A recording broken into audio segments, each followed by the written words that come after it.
Mesures prises. Après le 15 juillet, la laïcité, la démocratie et les mesures prises conformément à la loi universelle. Au cours de la tentative de coup d'État, les membres de l'organisation terroriste FETÖ tuèrent plus de 200 personnes innocentes parmi la population civile qui résista au coup d'État et aux forces de sécurité avec des hélicoptères, des avions et des tanks usurpés durant 23 heures. À partir de la date du 16 juillet, les putschistes saisis ou s'étant rendus seront jugés par décision du procureur de la République. Aucune détention ou garde à vue n'aura lieu en dehors des lois et du droit.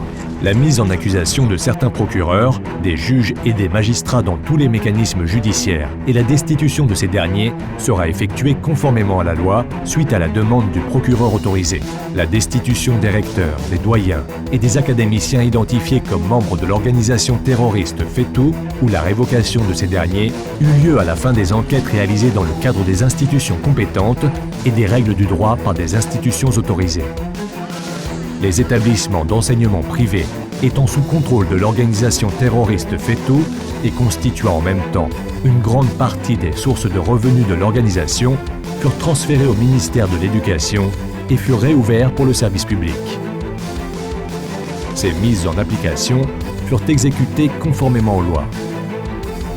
Les entreprises, les fondations et les organisations non gouvernementales identifiées pour être en relation avec l'organisation terroriste FETÖ et pour leur soutien financier en faveur de l'organisation guleniste furent également soumises à l'enquête.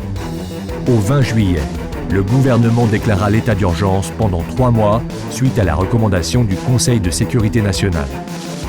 La loi d'état d'urgence accorda d'importants pouvoirs à l'administration, mais le gouvernement déclara qu'il n'aura pas recours à la majeure partie de ses pouvoirs.